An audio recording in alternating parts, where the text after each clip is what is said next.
Everybody, we're going to go ahead and get started and call the meeting to order at 5:30. Roll call. At-large Cummins. Here. At-large Poston. Here. Ward 1 Welker. Here. Ward 2 Helm. Here. Ward 3 Johnston. Here.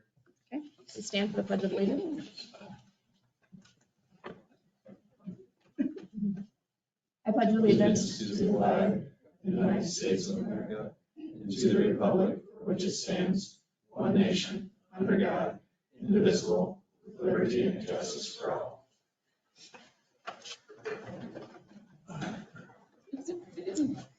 Right, next item on the agenda is approval of the agenda. Second. Motion by Cummins, seconded by Poston. Welker, Yes. Poston, Yes. Cummins, Helm, Yes. Johnston. Yes.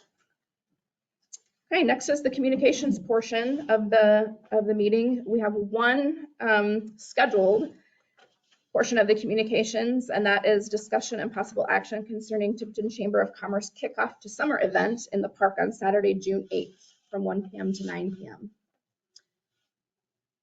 Andrea, is that you? Okay, you come on up to the podium if you want. or you don't have to if you want to stay there. Do you have any input, or you go?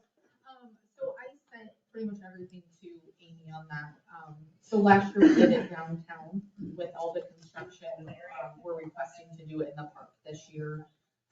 There would be alcohol sales with a snow fence around it, kid activities, food vendors, craft vendors, a band from 6 p.m. to 9 p.m.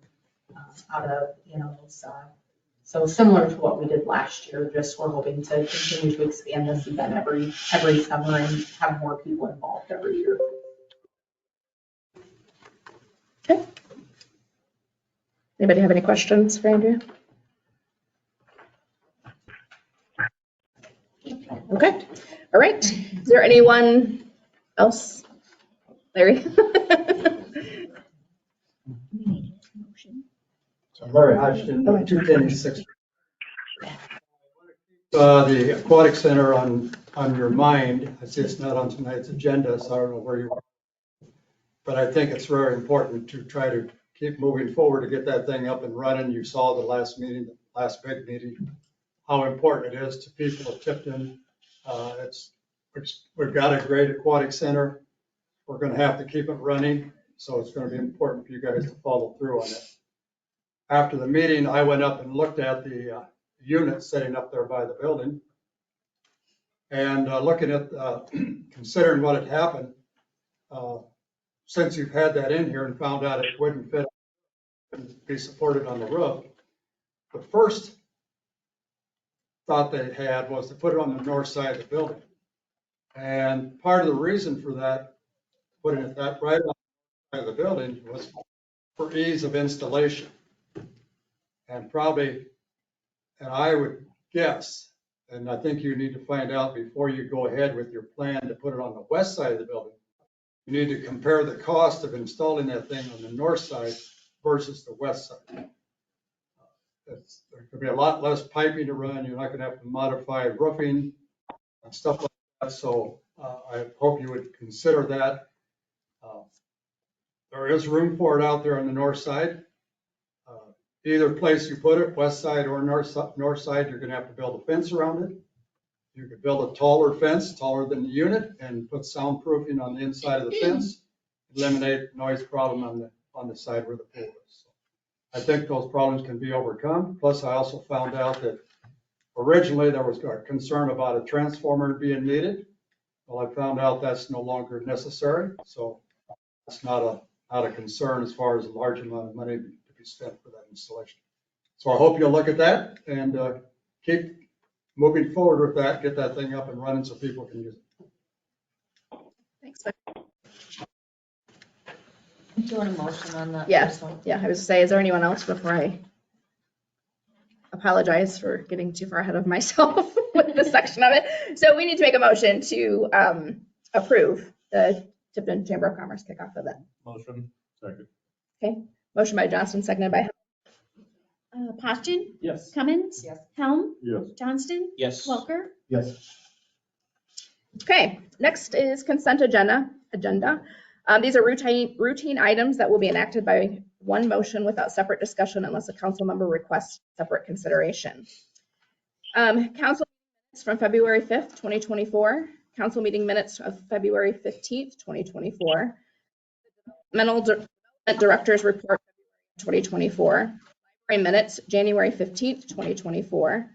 Library Director's Report, January 2024. Airport minutes, January 10th, 2024. Liquor license renewal for Walmart. 2024 Fire Department officers. Town Revitalization Incentive Program request. Have more concepts for 101 West 3rd Street. Disaster declaration for January 2024 storms, and the claims register, which includes claims paid under the current purchase policy. Any of those items needs to be pulled out for review. I would make a motion to approve. Second. Okay. Motion by Cummins, seconded by Poston. Cummins? Yes. Helm? Yes. Johnston? Yes. Welker? Yes. Poston? Yes. Okay, moving on to city business. First item for discussion is the discussion and possible action concerning budget option 1 or budget option 2 for fiscal year 24-25. I'll give a review from our budget workshop, just for anyone who wasn't here or needs just a quick refresher. Option 1 refers to the Hinton study. So the study's goal was to look at wages of similar sizes communities and entities and try to close the gap between us and them as much as feasibly possible. Another goal of the study was also to help retain our employees and fill the vacancies that we have. So the full Hinton study was adopted in option 1. The current tax rate is 16.892. The option 1 has a tax rate of 16.365. So both options have a reduced tax rate. Option 2 is an increase of 5% from our current city wages, while adopting the Hinton study scales. The exception to that would be the accelerated scales in the general fund, which would be police and ambulance. But gas and electric would still have their accelerated scales in option 2. The 5% increase has a lower financial impact and risk. So the excess funds could be put towards CIPs in the general fund, towards larger projects that they're not able to save for as quickly as what the excess could allow them to. So option 2 would be the tax rate of 16.136. Are there any questions about these two options? Or any recommendations? I do, in order, I have to enter into the Department of Management website this week our final tax rates so that they can generate their letters that'll come out to all residents. So we'll need a final decision of some sort. What's the difference in dollars and cents between the two options?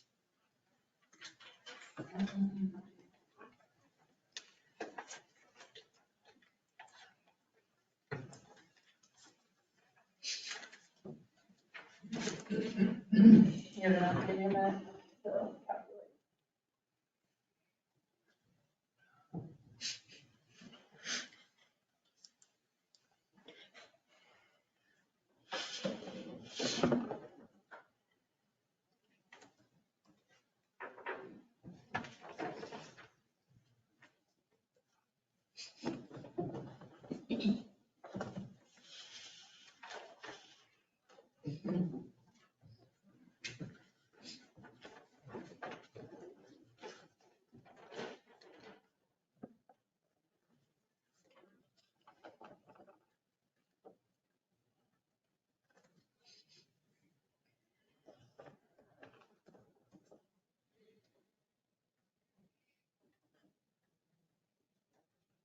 $95,047.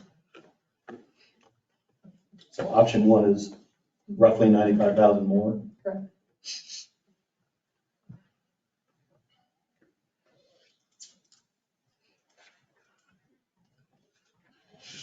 Is it okay if I bring up something that wasn't brought up at the work session? Okay. One thing that we also didn't bring up, it wasn't brought up by anybody at the work session, was last year during negotiations for the insurance rates, there was a kind of a significant change in our insurance policy. We didn't get as much coverage, but it did save the city about $45,000. We don't have any chiropractor in town now that our insurance company covers. And we tried to remedy that, and the insurance company said, there's plenty of chiropractors out there. It did make a change in some of our coverage and where we can go. So last year, it was kind of a good faith effort by the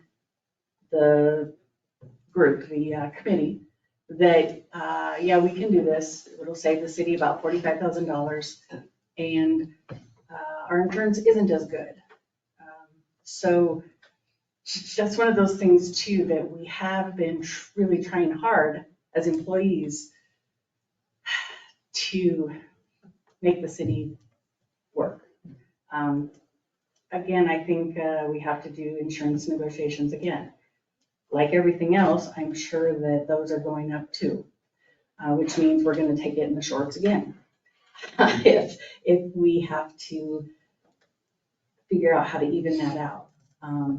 When I first started, the city paid for a single insurance plan. So you could work here and your insurance was paid for as a single person. It's now a lot more. We were very fortunate not to have to pay for that then, but now we pay a lot more. It's just one more thing. So that wasn't brought up at the work session. Thanks, Lisa.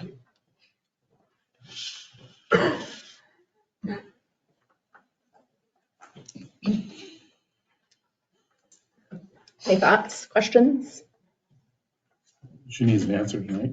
Yeah, we need to make a motion on option 1 or option 2. I'm still with option 1. I haven't changed. I am as well. Is that a motion for option 1, Mike? Motion. Second. All right. So motion to approve option 1 by Helm, seconded by Johnston. Helm, Yes. Johnston, Yes. Welker, No. Ashton, Yes. Cummins, No.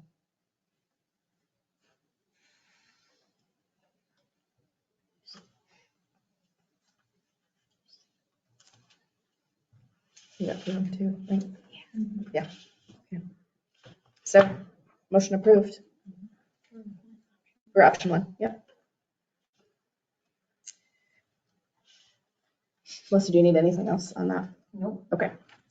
So next item under city business is resolution number 022624A, which is the resolution setting the time and place for a public hearing for the proposed property taxation for fiscal year 24-25 budget.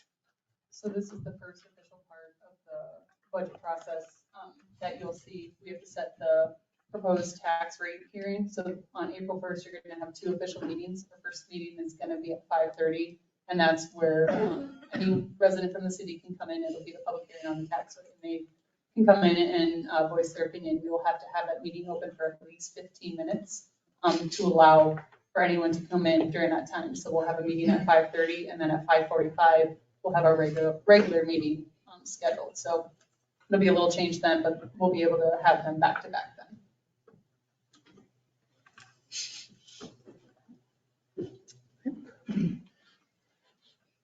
Is there a motion to approve that? Motion. Okay, motion by Poston, seconded by Cummins. Johnston, Yes. Welker, Yes. Ashton, Cummins, Helm, Yes. Okay, item number 3 is resolution number 022624B. Resolution authorizing and approving a loan agreement for the issuance and securing of the payment of $1,495,000 electric revenue bonds, series 2024. Basically, there are a lot of pages here, but really, what it really does is it sets up a 10-year loan at 4%.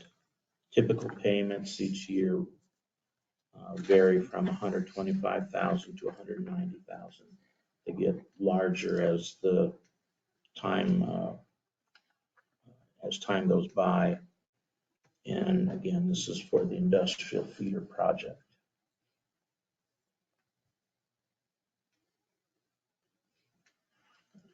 Make the motion to approve. Second. Sorry, I didn't catch the second. Who was that? It Walker. was Walker, okay. So motion by Passion, seconded by Walker. Welker, Yes. Postian, Yes. Cummins, Yes. Helm, Yes. Johnston. Yes. Okay, next item is ordinance number 593. It's an ordinance amending chapter 68, one-way traffic, section 6801, one-way traffic required. This is the first reading.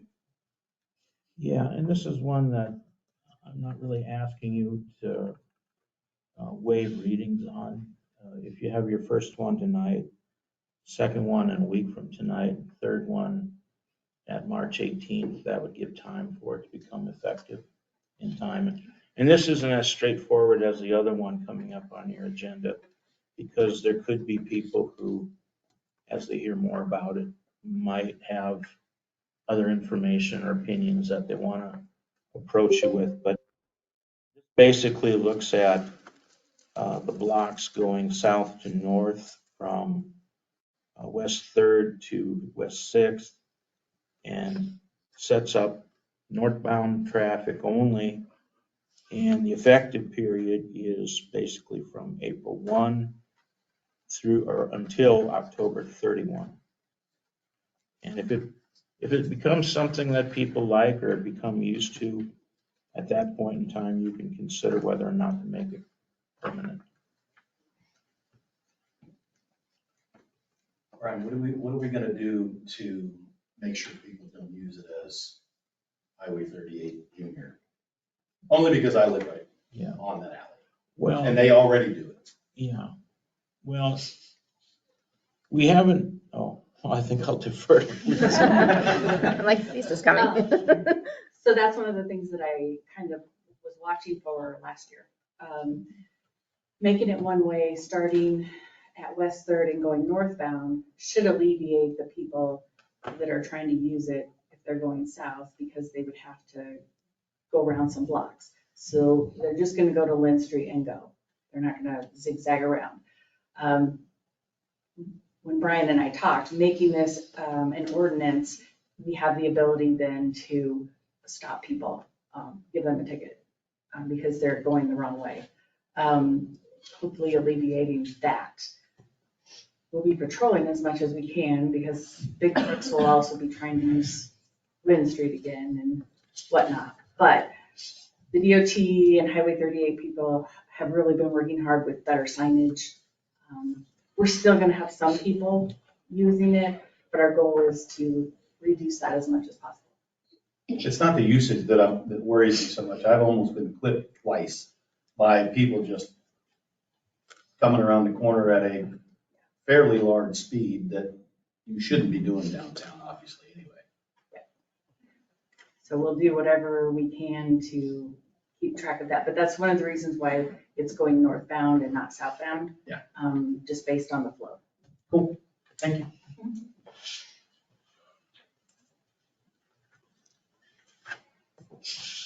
Motion approved. Second. Okay, motion by Helm, seconded by Johnston. Postian, Yes. Cummins, Yes. Helm, Yes. Johnston, Yes. Welker. Yes. Okay, next item is resolution number 022624C. Is the resolution approving the MOA for the Tipton Community School District, the MOA with the Bennett Community School District, City of Tipton's COPS grant agreement, and the designation of the SRO. I think you guys have it in your packet. I do have the Tipton paperwork signed, and Bennett, when I'd asked for it last week, they just hired a new superintendent, so I think they've been in flux. I received a message from Lonnie Rupert, the current superintendent, and I have the email that says it's approved, and he will get me the paperwork that they have signed off on. So Bennett has also approved it. I just don't have it in hand, but I have emails saying it's been approved. So the schools are all on board. And do you have any questions about anything? What percentage are they covering again? So we have the grant, the $125,000 grant that covers over a 3-year period. So the first 3 years, each school is responsible for $15,000. They have a position sharing agreement, and so they will be getting that funding, and then that will be billed. We will invoice them. So we will get $30,000 total from the schools the first 3 years. The grant will cover anywhere from 41 to 43,000 each year, and we have about 19 to 22,000. I think it's on your paperwork. The 4th year, the schools combined will be responsible for 75%. They will still have their position sharing monies, so they will each have $15,000 to put towards the position, and then they have to make up the rest of that 75%. I think Tipton's is about 43,000, and Bennett has 1 day a week, so theirs is maybe an additional 1,000 or 1,200 maybe for that 4th year. Thank you. Then you just have a system in place as far as tracking when they're where and how many hours they spend at each place. 1 day at Bennett, 4 at Tipton, between the schools. It won't be something posted. Right. But yes. And then if you're short an officer, does that affect this, Short an officer as in for the city? If you move an officer into the SRO position and then you find out that you're short an officer covering your regular shifts? That's one of the next steps. But I'm just asking if for some reason that position didn't get filled. If you don't get another officer to fill that position. We would have to cover that. But well, I've had actually several inquiries from other people. Other officers, sorry. And the schools are aware of that, right? They're aware of that. The same thing, if someone has to, if you have to cover somebody, the SRO has to come off, the schools are aware that that could happen. Okay, and they sign off and they're okay with that. We spend a lot of time at the schools right now. Yeah. Which is fine, we always have, but it's like, wow.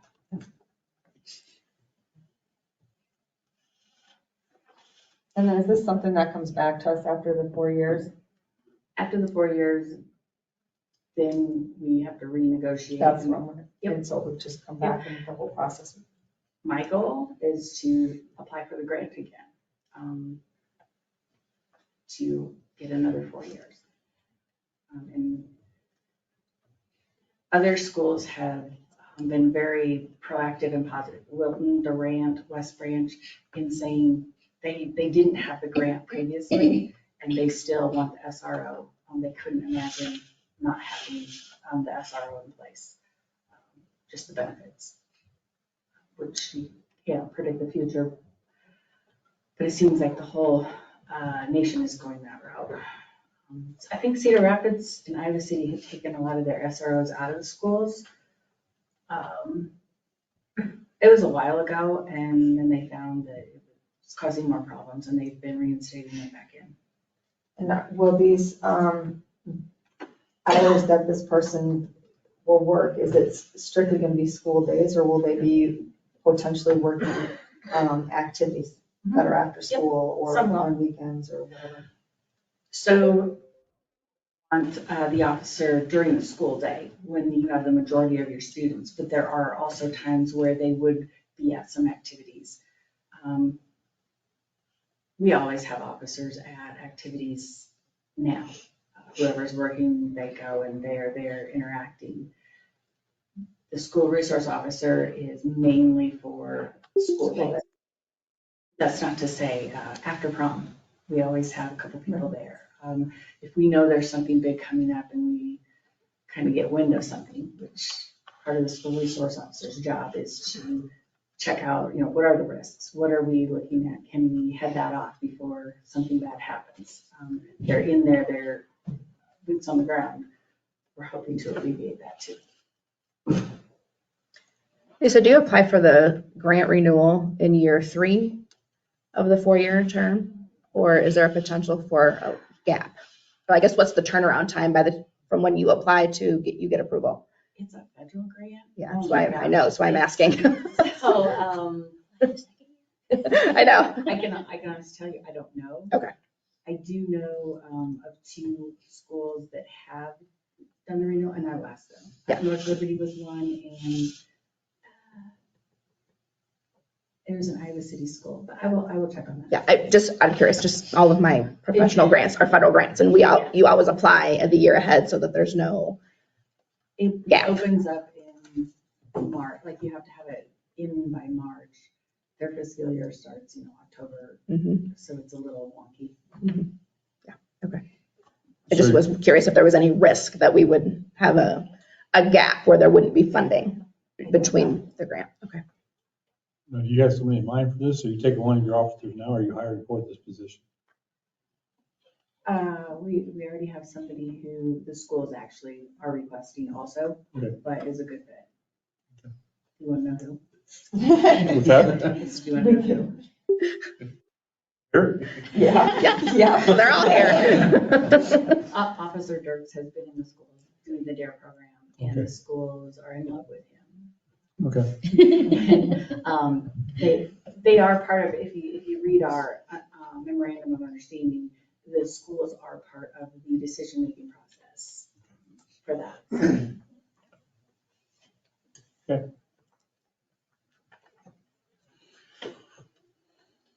Any other questions?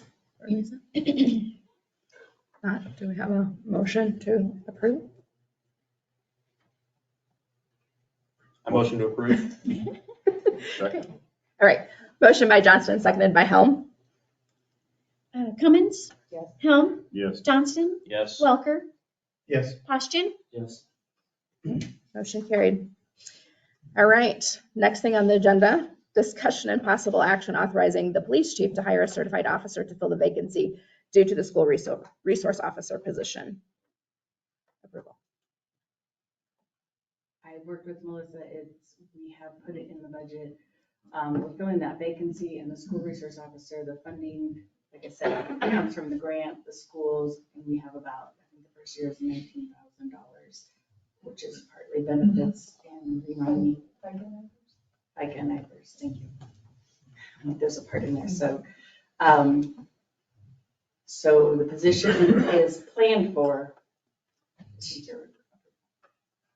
Motion. Second. Okay, motion by Cummins, seconded by Johnston. Helm? Yes. Johnston? Yes. Welker? Yes. Poschin? Yes. Cummins? Yes. Motion carried. Thanks, Lisa. Next item is discussion and possible action concerning A&R Land Services proposal for the airport, specifically the acquisition negotiation services, not to exceed $2,300. And this goes back to a recent meeting where you discussed pursuing this. This is the firm or the person that has been mentioned to us by the FAA. And again, this is a negotiation, it's voluntary.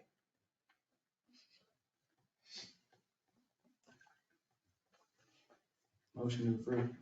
Second. Motion by Poschin, seconded by Welker. Johnston? Yes. Welker? Yes. Poschin? Yes. Cummins? Yes. Helm? Yes. Motion carried. Discussion and possible action concerning alley overlays between 4th Street and West 6th Street, West 4th Street and West 6th Street. That's me. Oh, that's, Because we've got a new council, I just want to do a little review of what we've been trying to accomplish in that alley for the last several years. Taking down the poles, getting rid of everything overhead and going underground with it. That means our electric. And then, of course, Mediacom and Windstream, as well as Clarence. They wanted to be involved with that as well. So last fall, late summer, whenever we talked about this, we got everybody together and we decided we could do that, and how we were gonna clean that alley up then, after everything went underground, was that we were gonna walk through and determine who damaged what, and we would split the cost between the utilities, our electric department, the three cable companies, and we do the patches, and then a 2.5-inch overlay. Some of you who were on the council probably remember that. After looking at how bad the alleys were torn up because of everything going underground, Kluser came back to me sometime in late December, I think, and he said, Steve, I think maybe we ought to do this a little different because there's so much patchwork. Maybe we just come in here with our mill like we had planned on. We can get the right slope and everything.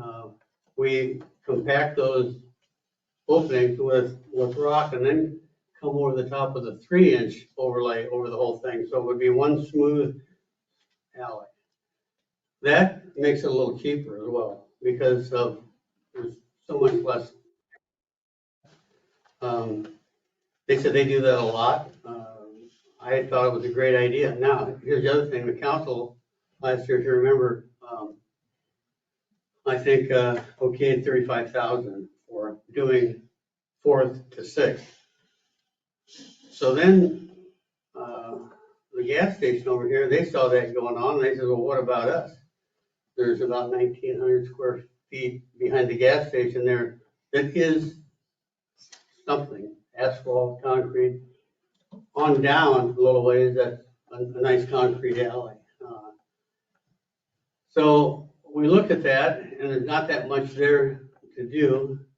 Kluser said, well, if we do it this way, if those companies pay for those patches like they had agreed to, we can do this a little more reasonable, and we can probably add that as well. The whole package, it's all in your packet. The whole package then comes down to $26,079 to do 2.5 alleys. We approved 35,000 last We year. approved 35. So it's obviously it's a lot better way to go, and I think we're going to have a better finished product with a 3-inch overlay. All the utilities and all the cable companies are on board now? We've got, everybody's underground, Mike, except, I talked to this guy, Roger, he's the hardcore contractor for Mediacom. Of course, during this nice weather, he was in Florida for 3 weeks, but Windstream has got theirs done. Our electric is underground. We worked, Public Works worked with electric to get that, and that's worked out real well. And then Clarence Telephone, they're all underground. They got involved with it at the same time. Clarence was able to come in on, got involved with some of our electric in that same trenches. So that helped reduce that situation a little bit. So we have all kinds of access to internet in that alley. If anybody wants to plug in. Just saying. All the electric's underground. It looks nice. Rock Electric came in and did some work on some buildings. Here behind you, George. I think they might be about done there. I'm not sure. There's nobody back there now. Okay. But anyway, this thing's all shaping up. Roger, the Hardco guy, when I talked to him last week, said he was going to be back today in the area, and we're still having nice weather. They've got like 4 beds to either move or put ground level. Yeah, and then we're done. So I know Brian and I have been going around and around with these guys for like 6 months. Well, just you and I. 4 years. You've been going on about 5 years, I think. But he brought me in as backup. Yeah. So anyway, that's where we're at, and I think it's gonna be a better deal, and I'm glad that Cluesner, and they said they'd have, this is gonna be one of their first jobs as soon as they can get here. So it's gonna be a, hopefully, first part of April project. So everything will be wrapped up, looking good by the time we start. Absolutely, absolutely, yeah, Jason, that's been our goal the whole time, and everything's kind of coming in now. Here's one other thing though, the concrete patches on down, those, since that's not part of the one-way and that's not nearly as destroyed, of course, it's just a little, I've got, Kenny Crock and his guys kind of zeroing in on that to give, and there again, that cost will be passed on to the cable companies and a little bit to our electric. Oh, no, I take that back. I think our electric was already in there for the most part. There might be a couple of places. But no, that'll be probably this summer. Any other questions? I need to throw a little history in there for Luke and, you know, the new guys, George. Thanks. So, Thanks. So what you're looking for is a motion to approve the overlay versus the patchwork at Right. 26,000 versus 35. Motion Yeah. motion to save 10,000? I'll make that motion. Well, it's gonna save 8 something. From 26, 35 down to 2675, yeah. Second. Okay, motion by Helm, seconded by Adam can Cummins. have it. Oh, Poston. I just pointed at Poston, so Poston gets it. Welker, I'm not sure I should vote because I live there, but I'll vote yes. Poston, Yes. Cummins, Helm, Yes. Johnston. Yes. All right, motion carried. All right, next item is discussion and possible action concerning additional change to TRIP, DRIP, and TIP grant program. I think Linda, oh, there she is. I'm like, oh, where'd she go? There she is. You're welcome. Hello. Well, I wanted to add some clarity to our grant programs, which is great, and a lot of businesses take advantage of improving their properties. And I'm going to give you a couple of examples. We have properties that there's 2 buildings, and then the building owner will want to do both buildings. So they could get, before it was $7,500 per building until everything changed in September. Now they can get $5,000 per building with a 2-to-1 match. Before it was a 1-to-1 match. And that makes the account dry really quickly. And we need to maybe be a little more fair with other businesses. If someone's fixing up 2 or 3 buildings and another business owner only has 1, we just need to look at that. Another example is an apartment downtown, 3 addresses. Can I get 3 grants? And the answer is, I would hope no. And so I would like to add number 6 to our guidelines, that when I do get a call that, you know, I now will have the authority to say 1 property, 1 location, get it done in a year, and then in 2 years you can reapply. Any questions? Okay, thank you. Right, is there a motion to? Yeah, I'm sorry, go ahead. Oh, no, is there a motion to approve the changes that Linda suggested to the applications? Second. Okay, motion by Cummins, seconded by Johnston. Poston, Yes. Cummins. Yes. Helm, Yes. Johnston, Yes. Welker. Yes.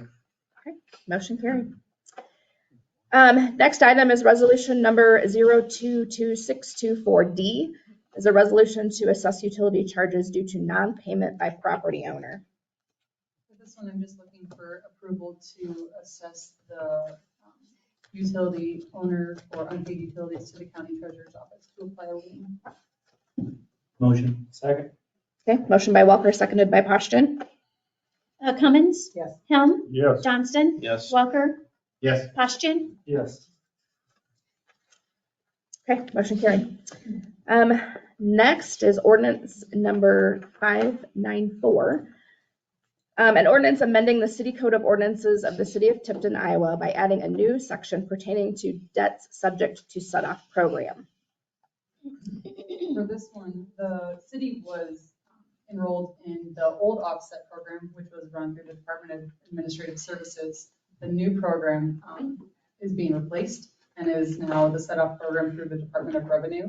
What this does is allows us to retrieve payment for unpaid utility, unpaid debt through tax returns, gambling, lottery winnings, that type of stuff. So in order for us to be in this new program, we have to implement this ordinance that establishes the policies and procedures of what we can retrieve debt from, and then the process for them to contest that. So I'm also requesting that we have all 3 readings tonight, just so that we can expedite this process and try to get us into their system, so that we can hopefully try to retrieve some of the tax returns that are coming through.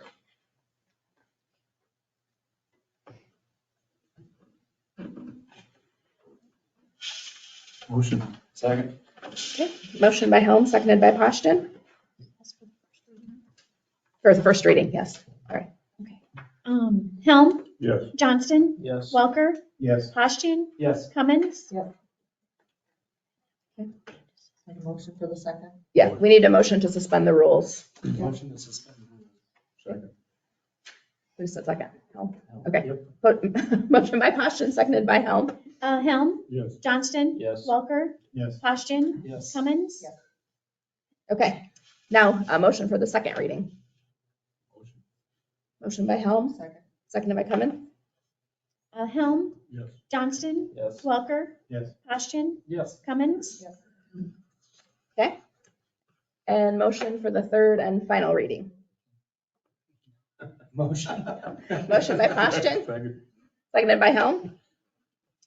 Helm, Yes. Johnston, Yes. Welker, Yes. Poston, Yes. Cummins.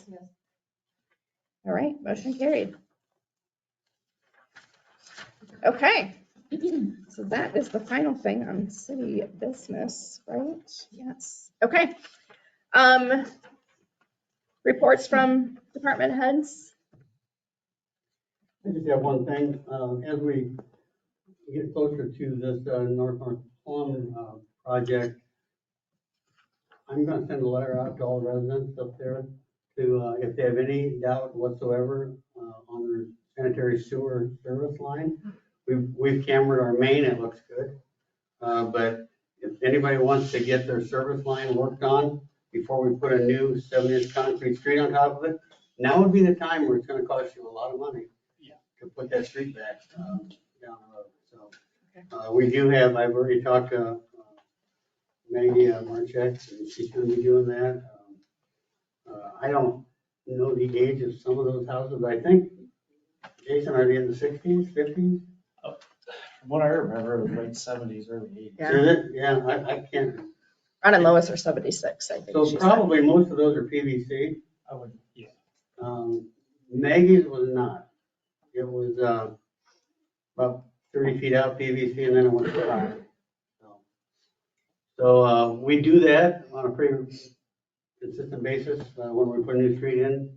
Check your service line, and sometimes we've even gone in and stubbed them out to behind the curb, just so, because the people didn't have the funds or didn't want to do it, or nobody even lived there sometimes. But we don't want to tear a new street up. So. Somebody else lives up there. What? Somebody else lives up there, I think. Yeah. Ours was 73. Was it? Ours was the I oldest. remember when it was. Ours was the first. Yeah. I remember when it was No, going I down the don't, street. but that doesn't go in yet.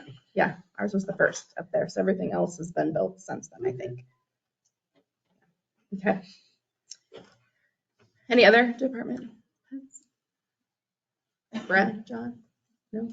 Lisa, anything else, Lisa? No? Okay. That's everybody. Okay. Committee, any committee reports? Council reports? Council members? I don't know if it's a report, but I'm just gonna throw this. Larry, we've sat through every meeting with the engineers. We've looked at everything. So I hope everybody realizes we've spent a lot of time invested in this, and it isn't a light decision. So, just so everybody realizes that, reiterate it. Ryan? Nothing tonight?